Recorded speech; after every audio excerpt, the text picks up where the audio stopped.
केंद्रीय मंत्री मेनका संजय गांधी हाल ही में अपने संसदीय क्षेत्र पीलीभीत के दौरे पर आई थी। इस बीच कुछ लोगों ने पार्टी बंदी के चलते केंद्रीय मंत्री से शिकायत की कि पूरनपुर के प्रहलादपुर में रहने वाले समरवीर सिंह और गौरव सिंह ने किसानों के साथ 2 करोड़ रुपए का गबन किया है और वो जेल में है। अपने विरोधी का यह कृत्य सुनने के बाद मेनका कोतवाल पूरनपुर को फोन पर आदेश दे दिए कि ये लोग जेल से बाहर ना निकल पाए, इन पर गैंगस्टर एक्ट की कार्रवाई करो। इसके बाद पूरनपुर कोतवाल ने दोनों आरोपियों पर गैंगस्टर की कार्रवाई कर दी। मेनका का कोतवाल से बात करते हुए वीडियो भी वायरल हो रहा है, जिसके बाद पीड़ित परिवार अब न्याय की गुहार लगा रहा है। लेकिन पूरे मामले में केंद्रीय मंत्री का हस्तक्षेप होने की वजह से पुलिस और प्रशासन दोनों ही मदद नहीं कर रहे हैं। पीड़ित शालिनी सिंह ने आरोप लगाया है कि उनके ताऊ समरवीर सिंह और भाई गौरव सिंह दोनों ही बिल्कुल निर्दोष हैं। पुलिस ने केंद्रीय मंत्री और प्रशासन के दबाव में उनके खिलाफ मुकदमा लिखकर पहले तो उन्हें जेल भिजवा दिया और उसके बाद जब उनकी जमानत हो गई तो उन पर मंत्री के दबाव में गैंगस्टर एक्ट के तहत कार्रवाई कर दी। पीलीभीत से ऋतिक द्विवेदी की रिपोर्ट। शाबाश, हाँ, गैंगस्टर बना दो ताकि ये कोई स्टे वे ना ले। शाबाश, थैंक यू बेटा।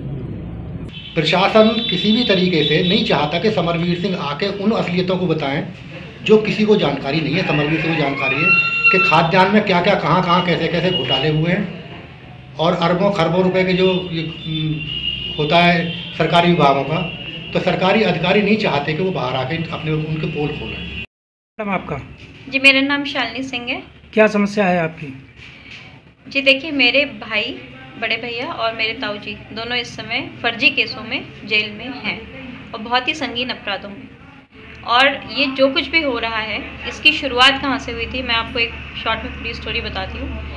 FCI डिपार्टमेंट का एक अफसर 8.5 लाख रुपए के साथ पकड़ा गया था कैश के संग। उस समय घनश्याम दीक्षित, जो कि मृतक जिन्होंने सुसाइड कर लिया है, उन्होंने वो इल्ज़ाम अपने ऊपर लेकर उनको एक फेवर दिया। उस फेवर के रिटर्न में, ये हुआ था 2017 में, 2018 में उस फेवर के रिटर्न में उन्होंने घनश्याम दीक्षित को एक सिंभुआ गेहूं खरीद का सेंटर FCI ने दिया, जो कि उनको मिलना नहीं था, क्योंकि घनश्याम दीक्षित पे ऑलरेडी मर्डर केसेस और बहुत सारे केसेस चल रहे थे और वैसे भी आउट ऑफ द वे है वो। उस सेंटर में 2.5 करोड़ कहते हैं, एस्टिमेटेड है अफसरों का, हमें नहीं मालूम, कि 2.5 करोड़ रुपए का घपला हुआ, किसानों का पैसा हजम हो गया। और घनश्याम दीक्षित ने 30 जून को सुसाइड कर लिया। जब उसने सुसाइड करा, उसके बाद किसानों ने प्रेशर डाला पैसे का प्रशासन पे।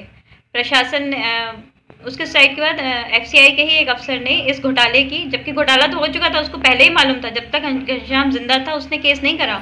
घनश्याम की डेथ के बाद FIR करी घोटाले की। जब FIR हुई, उसमें घनश्याम मृतक की बीवी, क्योंकि वो भी उसमें पार्टनर थी, उनका भी नाम था FIR में, और हमारे ताऊ जी का भी नाम डाला गया था।